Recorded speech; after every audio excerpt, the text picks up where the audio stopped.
ಲಕ್ಷ್ಮೀ ಹೆಬ್ಬಾಳ್ಕರ್ ಮತ್ತು ಸಿಟಿ ರವಿ ವಿರುದ್ಧದ ಗಲಾಟೆ ಪ್ರಕರಣಕ್ಕೆ ಮತ್ತೊಂದು ಟ್ವಿಸ್ಟ್ ಸಿಗ್ತಾ ಇದೆ. ಸದನದ ಒಳಗೆ ಮಹಜರ್ ಮಾಡೋದಕ್ಕೆ ಅವಕಾಶವನ್ನ ಕೊಡೋದಿಲ್ಲ ಅಂತ ಸಭಾಪತಿಯವರು ಹೇಳಿದ್ರು.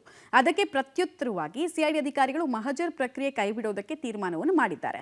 ಮಹಜರ್ ಪ್ರಕ್ರಿಯೆ ಕೈಬಿಡೋದ್ರ ಜೊತೆಗೆ ಮಹಜರ್ ಮಾಡೋದಕ್ಕೆ ಆಗಿಲ್ಲ ಅನ್ನೋ ಮಾಹಿತಿಯನ್ನು ಕೋರ್ಟ್ಗೆ ಸಲ್ಲಿಕೆ ಮಾಡೋದಕ್ಕೆ ತಯಾರಿಯಾಗಿದೆ.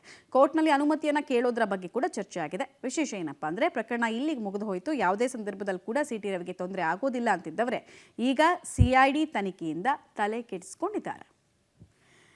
ಸಿಟಿ ರವಿ ಅವರ ಕೇಸ್ನಲ್ಲಿ ಸ್ಥಳ ಮಹಜರ್ ಆಗಿಲ್ಲ.